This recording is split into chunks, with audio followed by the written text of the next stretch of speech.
Hi, this is Paul, and I have a repeat rando on today. This is Emily, and you were, I think I was looking on it. It was April 1st, 2019 that I posted our previous conversation, and you recently were on Chris Pacow's channel, and I thought had a tremendous conversation with him. Part of the reason that I know Chris's channel is small and not a lot of people see things, but I keep my eye on Chris's channel. And just today, in fact, he posted, I thought, a really cool summation of one of my videos. But and so I wanted to sort of check in again, and you've been involved in the artists group, correct? Yeah, with Sherry Harkin's group, which is great. Well, why don't we start? I mean, you were, as we talked about before, you've been an artist, and are you working at art full time now, or is? Yeah, I did kind of. I mean, I'm trying, Okay. I was doing gardening and landscaping and that kind of stuff for a while, and I've kind of moved into trying to do this and see what happens, just because I can't focus on anything else. It's like it's really grabbed my attention. So yeah, I've kind of moved into that, and I found Sherry's art group. I came to it a little bit late, but it's been, I don't know, maybe 6 months or at least something like that, longer, and that has been really cool. What kinds of I'm actually planning another conversation with Sherry about the group, but how have you interacted with it, and what's that been like? How's that been helpful? Well, let's see. I came to it. How did I get to there? I don't remember how I got there, but once we start, so we talk every 2 weeks. I think we have like a group conversation, and we kind of agree on the topic. And just the conversations are so fruitful, talking to other creative people who share the same language. We're watching the same videos, we're following the same people, and having that is a really big deal right now, when everybody's so into their own little niche thing. And then there's individual people in the group too who just have great conversations. There's a Discord. It's just really productive, and we've been focusing on Exodus kind of in the background of our conversations. Oh, As really? like a theme, yeah, which has been really cool. Our next meeting is we're going to talk about how everybody's thinking about the themes in Exodus. So I think eventually Jordan Peterson's going to do an Exodus talk eventually, sometime maybe. And so we've been focusing on, it's just very cool. It's nice to talk to like-minded people. You can kind of move the ideas forward so much more quickly that way. How much has, since our first conversation, have you been able to connect with a bunch of the people around? I mean, you're on Bridges of Meaning every now and then. I see you there, and There's too much. I can't keep up with. There's too no. much going on. It's like this bickering. Like I don't Yeah, know. there's always a lot of bickering there. Yeah, I don't really do that, but I hang around, and then I've talked to a lot of people who are kind of periphery in this, and like I talked to, I don't know, so I talked to like that Brett Anderson guy Oh, good. who worked. Yeah, I talked to him once. I talked to, I don't know, a bunch of people, but just private conversations, Right. and trying to sort out my own, what's going on and what do I think about this and that, and so I just hang around the edges, but I'm kind of like watching what's going on. And now, because of kind of talking to Chris, I started watching a bunch of conversations people are having, like Sherry, Nate, the Meaning Code channel, a bunch of Yep. those things. Yep. There's like crazy stuff going on. It's really cool. It's like the conversations I wanted to have but didn't know how before. So it's really cool to kind of get back into the flow and see what people are talking about now. It's like, it's wild stuff. It's Good. really cool. Good. Yeah. Now, where are you at in terms of, I mean, your conversation with Chris? I did a conversation with Chris not very long ago, sort of, usually my first conversation with someone is sort of their background, their story, where they're standing with stuff. So where are you at in terms of Christianity, the church? Because you were raised, it's kind of fundamentalist, but your parents didn't go to church. I mean, all that stuff is in the first conversation. Where are you at with this kind of stuff right now? Well, I went to church a couple times in the last few weeks, actually, Okay. since Christmas. There's a church called Res Life down the way. We went there. It was okay. We went to one church where there was a lot of like theatrical kind of stuff. Didn't like that. Okay. But I just don't. I mean, I'm going, but I don't really know why, to Mhm. be honest, but I'm trying to, trying to do it. I don't really know why. The Christianity, I think I think of myself as a Christian, but then when I hear from other Christians, then I start going, am I? Like, I don't know what counts, Mm. or something like that. But I think that in my personal life, I think of myself as a Christian, but I'm not really attending church. You know what I mean? Well, Mm. one of the first things you said to me in the first conversation, because I watched some of it in preparation for this, was that growing up, I mean, your parents sort of had maintain a Christian identity, but don't necessarily get involved Yeah. in church deeply. And just the first 50, I'll put the link of our first conversation below, but just really the first 15 minutes, one of the things that was quite impressive about, you're an autodidact in some ways, because you read church fathers, you've read a lot of Jung. Jung is not easy to read. No. So I'm still doing that. I'm reading the same book. I've read Aeon for like the past 6 years. I mean, Really? you can't just pick up a Jungian book and just go, I get it, like right away. You have to reorient your worldview just to interact with him. So yeah, I've been sticking with that really hard. And I've read Maps of Meaning, and yeah, so I was kind of raised into this Christian identity, but kind of a materialist, secular mindset, or that's where we're acting things out. But I had this identity that was Christian, and those didn't mesh. I couldn't figure out the Bible. It was so confusing. So Jung was the thing that really helped. And then having a crazy psychedelic trip that just turned things over for me. Um, So a yeah. lot of your conversation with Chris was about psychedelics, and of course that's been an active part of our channel. Is that something mostly in your past, or is it an ongoing thing, or? I don't really do that. I don't do that now. Okay. I might dabble, microdosing is kind of a thing that's interesting, but I think I don't think you should just be taking mushrooms all the time, or whatever you're taking. These are so powerful, so dangerous, and it was so beneficial. Like, it was so meaningful and so beneficial, but you can't just like mess with those things that are so powerful. So it's a past thing. And then I needed to integrate that experience. I mean, I had this experience, but it's not like mushrooms teaches you how to behave now or how to see things now. It kind of opens things up. You get this crazy experience. It breaks down all these boundaries and categories, and then you come back to your regular life and go, okay, now what? How do I square that with the way I'm living and what I'm thinking about? And so it's taken like years to kind of work around that and integrate it, which I think we don't talk about enough. We just kind of go like, psychedelics is going to cure depression or Yeah. smoking or whatever, and there's a lot of work after that, I think, that usually needs to get done. So would you say that a lot of your focus now is on basically integrating, piecing your life together, doing your art? Yeah. I spent a long time focusing on just the biblical lectures. I did like a series on Genesis of drawings to help me process, um how do I experience this? How does this make sense to me? How do I really interact with these narratives and stories that are so fundamental? I spent maybe 2 years just drawing like four or five drawings from Genesis and just like working that over. Um, and I think by the end, I was different than when I started. When I started, I felt like a different person from the beginning of that to the end of that.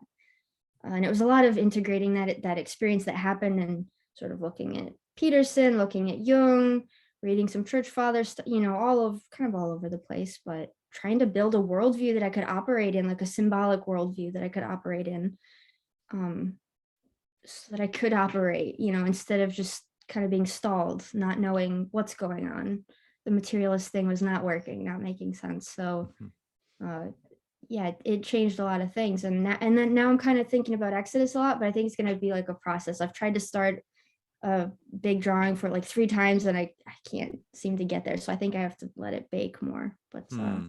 So tell me more, because it sounds like, and I think this is probably true for a lot of artists,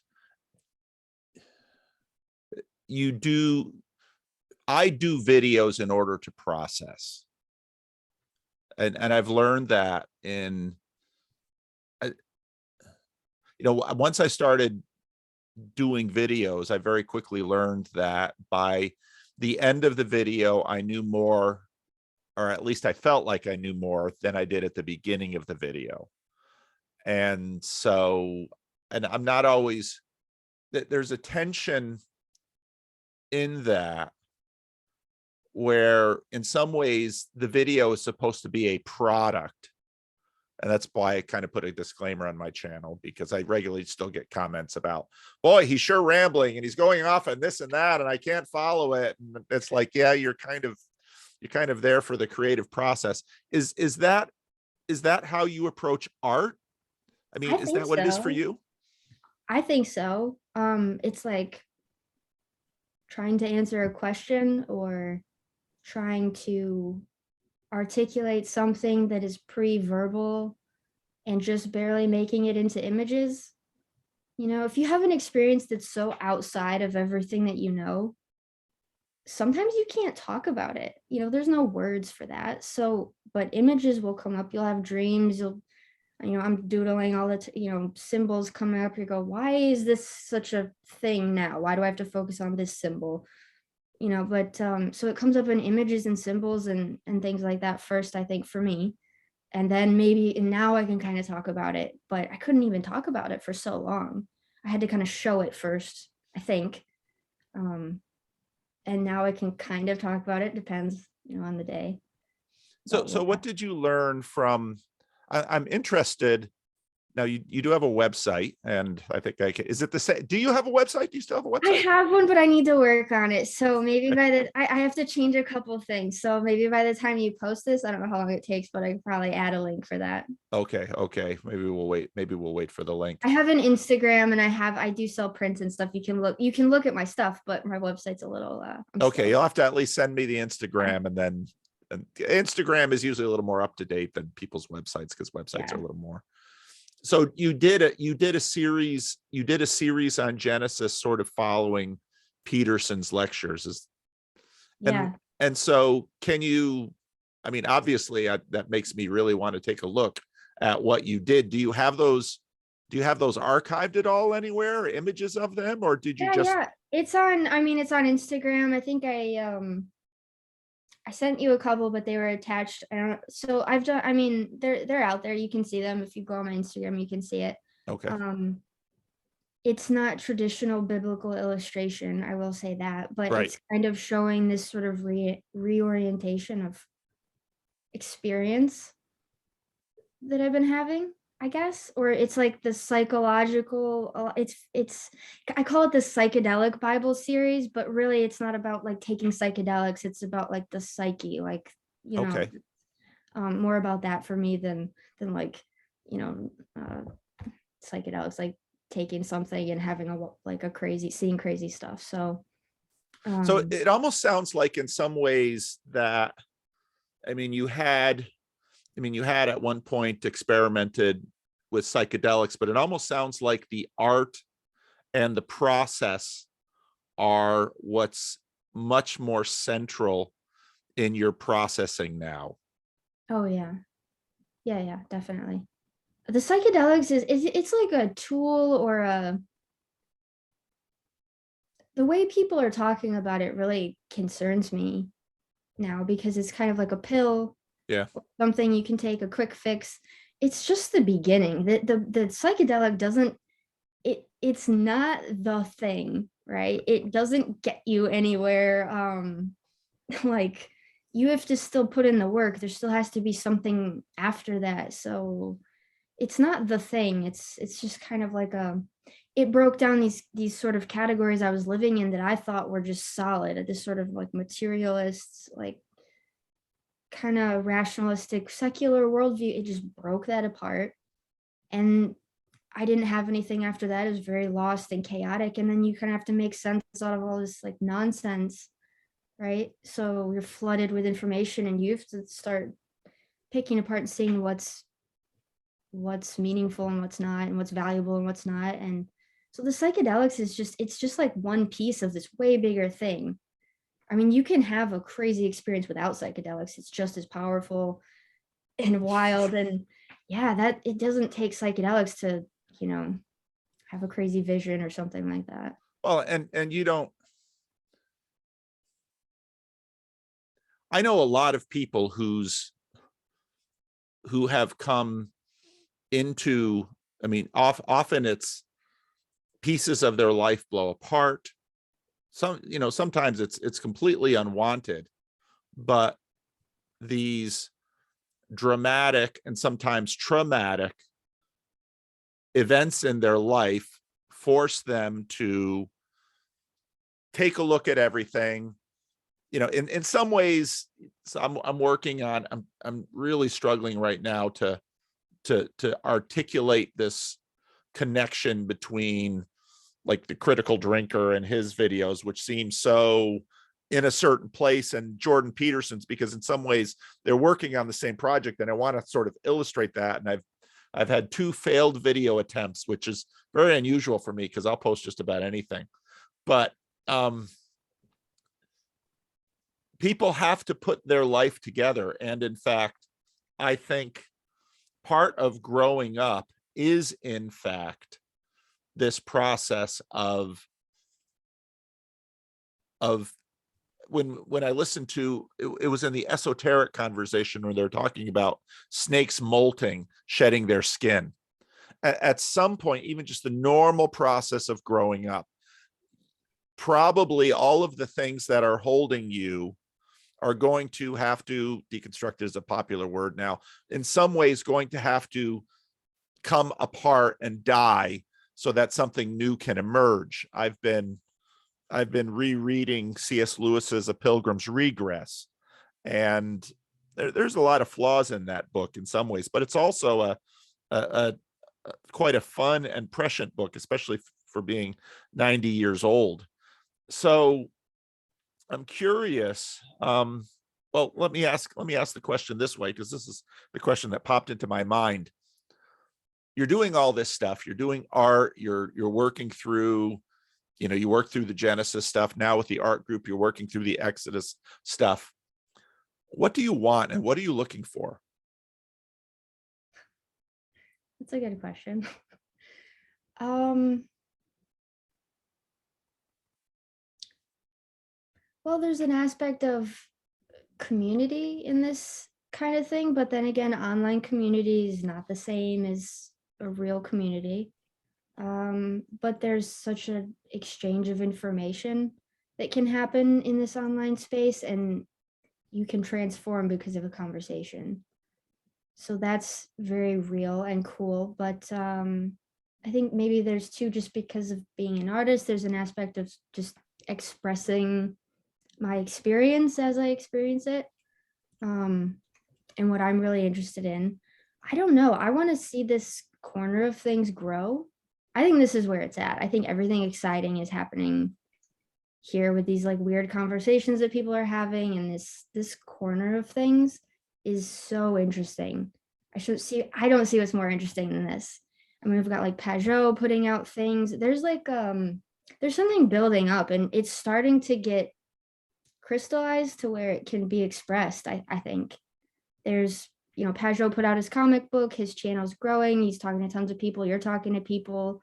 Pearson's having like the Four Horsemen thing is going on. There's other artists who are sort of picking up this, they're either making religious art, or it's art that centers around dealing with their religious problem, grappling with these religious problems. And I think it's like it's all rolling together, and I just want to like participate in that wave of things. Yeah. I guess my question was bigger though, because I think the question in general in well, life. yes, and because we're as a culture, we're bumping into some pretty existential problems, and I really think ceilings. And I think in many ways, I agree with Peterson that artists function in the overall community, beyond the artists group, function in the overall community as in some ways seers. Artists have, Hebrew, almost all Hebrew prophecy is in poetry, for one thing. I mean, for the Hebrews, words were the medium of their expression and artistry. Mhm. Unlike, let's say, Egyptians and statuary and Greek statuary, and of course then the classical period on throughout. But for me, when I think of what we want is glory, but I don't see that in the first person sense. So I want glory for myself, because that sort of seeking glory for oneself is always a diminishment of glory. Glory is, I often tell the illustration that let's say if someone's artistry is in baking, and there's all these baking shows on now, like cake baking, a true artist would maybe put a cake on the table, hold back, and watch people come to the cake, not feeling watched necessarily, but tasting it. Because what the artist is looking for is for their product, which is in many ways their beloved, Okay. to transform those that engage with it. Okay, I see what you're saying. Okay, Yeah. I think. What do I want? I don't know if when I make things that it's that directed. Mhm. If I'm thinking like, I hope this influences you in a particular way, it's like it's an exploration of something. But what I suspect is the spirit of it, or the thing behind it, is it's like materialism has got to go. That kind of way of thinking. I think finding myself in this sort of, I don't know, like post-Protestant, like very secular place where many people around me are. It's like a return to this enchanted, like Pedro calls it enchanted worldview, but it's really, I think, I don't know what it is. It's this massive shift in attention back towards what's sacred. And I think it's to do with that. And maybe like what's unknown. I'm not sure, there's so much that's unknown. We don't talk about that a lot. We talk about the things we do know. And there's a lot of things we don't. Like if you start having anomalous experiences, crazy dreams, like synchronicities, or you have a vision, or you start thinking, you realize there's so much that you don't know, and just maybe kind of looking at those really meaningful but unexplainable things. I think that's usually what I'm focused on, is that, but it's the actual experience of it. I don't want to like remake the same Bible illustration that has been made over and over again. I have to show it how I'm feeling it, really, or something like that. So I guess that's where it is. But really, I think it's just, we have like, the function of art is pointing back towards reality, or the sacred, or God, or how you can't really point at God, but the trying to do that, just like reaching to do that, I think is essential. And we didn't talk about that when I was in art school. That didn't come up. What did come up in, because one of the Most things I did want to nothing. ask you is, when I talked to you before, you were just out of college, and we didn't talk about that at Yeah. all. You studied art in college? I did. I went to Kendall downtown. Yep. It's a small art school I studied illustration. And I totally lost interest in art by the time I got out of college, because I was being kind of set up to do freelance illustration for magazines or websites or whatever. And I was busy thinking about, I'm like obsessed with Bible stories and reading, listening to Jordan Peterson and Jung. And I'm like, And there wasn't much room for that in art there was school? none of that. They didn't talk about symbolism. They didn't talk about, I mean, in art history, like the history of Western art is essentially a religious history. Yeah. It's all religious up until like very short modern period, and then it becomes like schizophrenic kind of style. And the professors who are well educated and well intentioned explained art from ancient times as being about power and being about, this is how the king kept status, and it was missing this whole element of reality in which you go, okay, there's something, like, where's the mystery? Where's, like, you're telling me those people didn't really believe the kind of art they were making? They didn't believe that that was a representation of something real. They were just doing it as like a power game. That's ridiculous. That's That was absolutely, the message you got in school. that was the message I got in school. And so when I took I took acid, I had this crazy trip. I started drawing differently completely, and in this way that I now kind of look at as going, well, this is like the more traditional way to make like religious art, or you know um it's not, it's focused on something, it's trying to show something, I don't know, archetypal, like something deeper than just sort of, the contemporary art scene is just so empty and nihilistic, and I mean, what's there for you? I mean, it's just weird.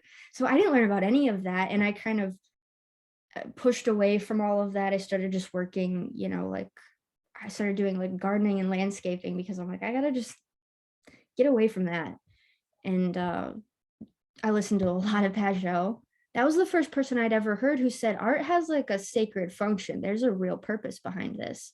I'd never heard that before.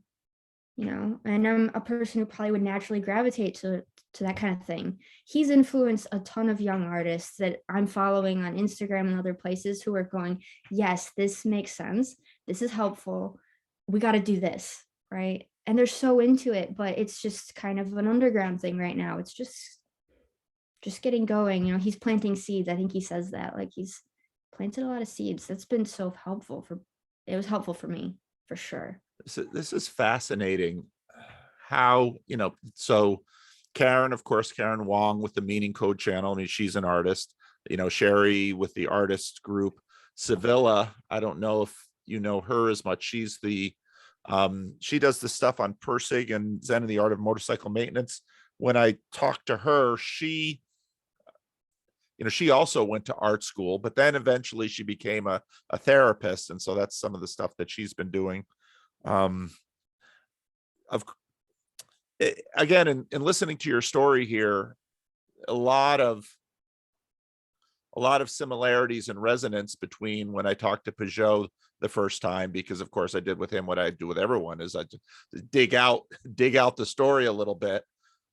And so it's very interesting how this is, well, why the Bible? That must have been, I mean, you're living in Grand Rapids now, although whenever I say that, some of my friends in Grand Rapids say, well, Grand Rapids isn't like Grand Rapids used to be. Grand Rapids is just kind of a big city now. And I think they're confused because they're from Grand Rapids and they think this is like a big city. Like, I mean, I'm sorry. Like, it's bigger and there's more stuff. Like, definitely, I know what they mean.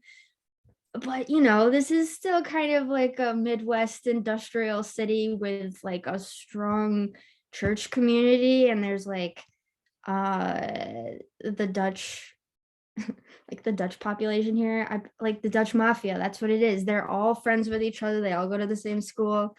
It's like everybody knows each other. It's all Vander this and Vander that. And like, I don't know, I like it here, but it's got a very strong, like, yeah, it's got its yeah, own culture.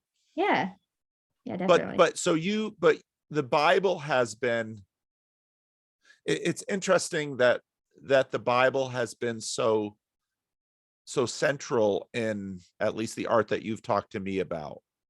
Yeah. I don't know, I was always into it. I mean, we didn't go to church, but I grew up reading the kids' Bible and then, the real Bible, and Yeah. and it, maybe because I'm, like, more open and creative, the stories grabbed me, or I don't know, but it's always stuck with me. Even when I was having like the deepest doubts and struggles, I was reading about the early church and I was reading about how the Bible was put together, and I never stopped being just obsessed with it, really. And maybe that's just a personal quirk, I don't know, but it's always just, it's like got me. Well, you shouldn't apologize to a pastor about that. That's true. That's true. Pastors love to hear that. Trust me. Yeah, no, I don't But think it's gonna go away. but as a pastor, we approach the Bible, in such a different way, because there's a professional layer of that for us. And there's obviously a tradition that we have to fit into with our own particular churches. What Bible stories grab you? The beginning and the end. I mean, mostly. Really?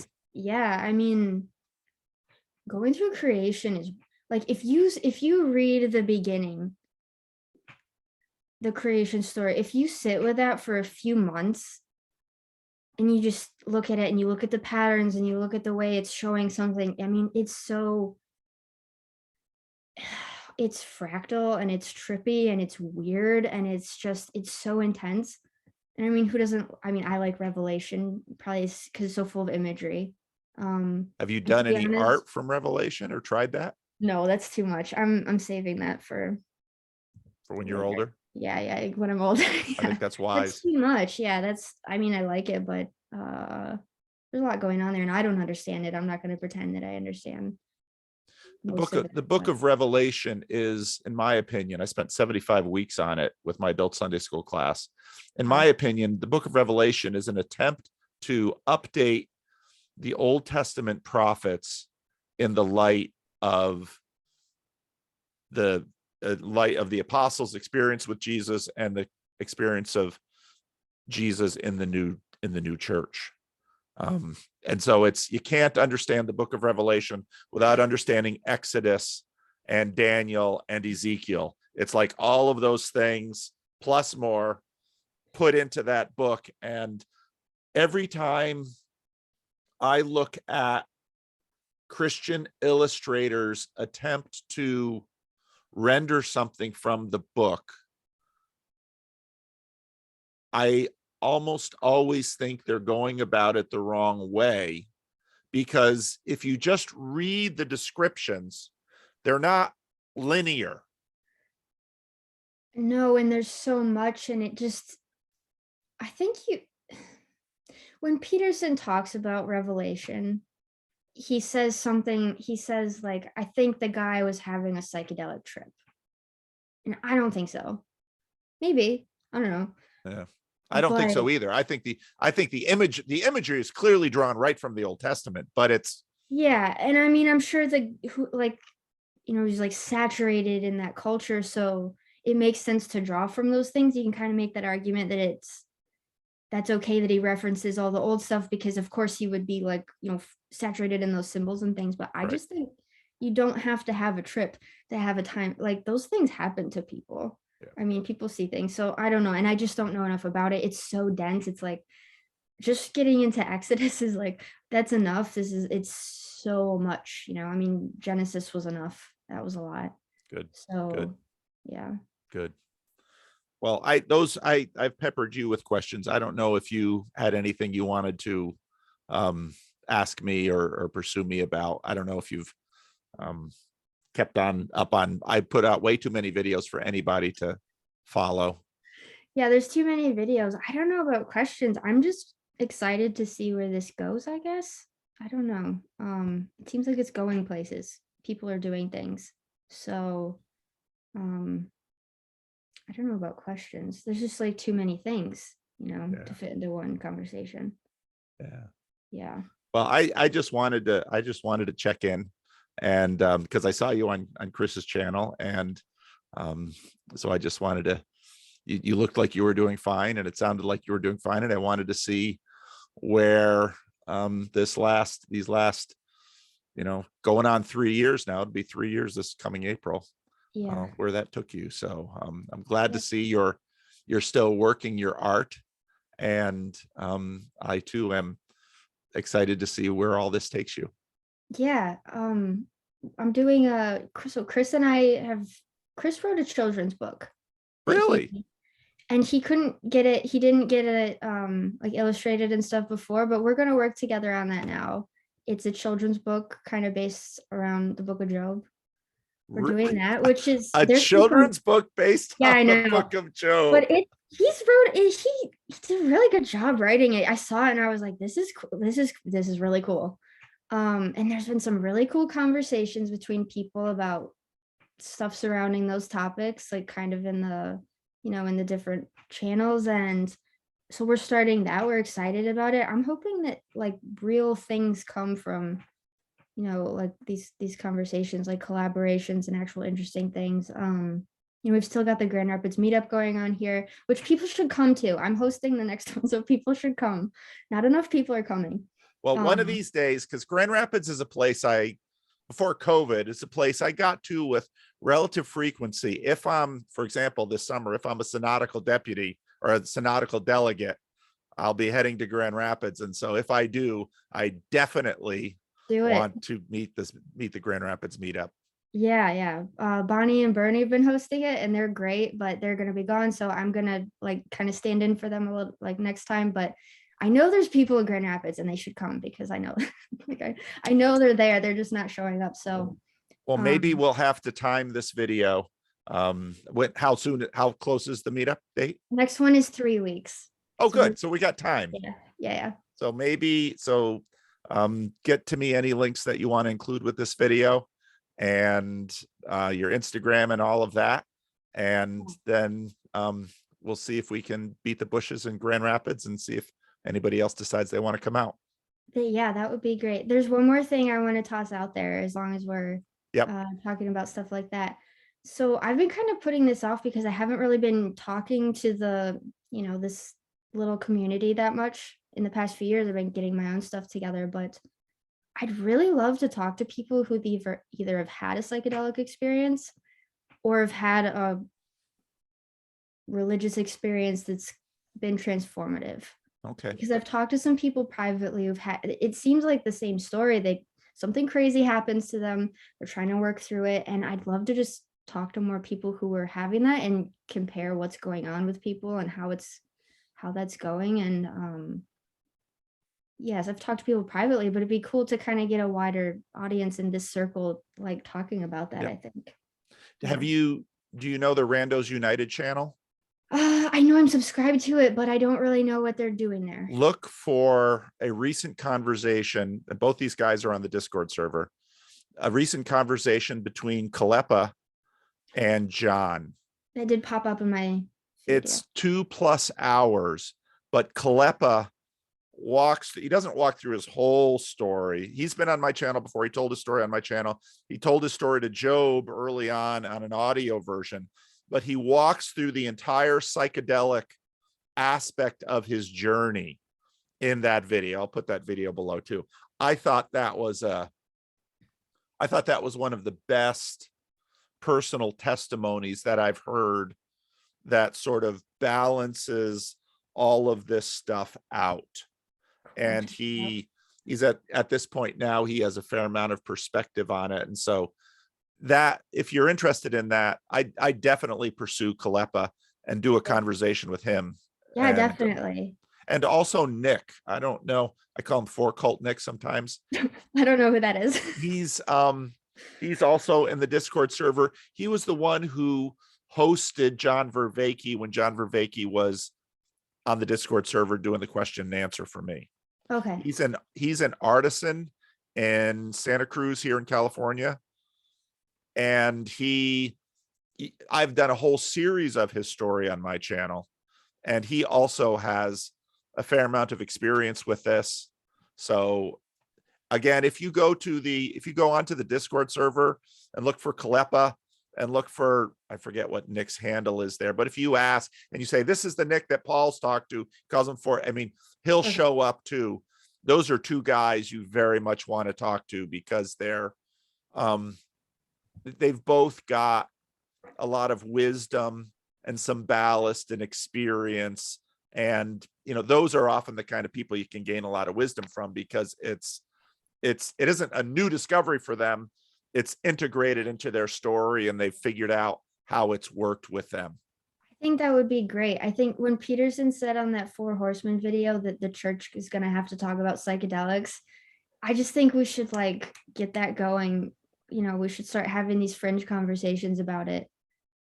Well, I'll tell you, That'd be really I'd be cool. willing. I mean, especially with, I'm always happy to talk to Nick. Nick's an amazing guy. Kalepa, I don't know as well, but I was really impressed by that. So this might be something that we put together. I'm always a little reluctant with this subject because as a pastor, I also know stories of people who, these are dangerous drugs.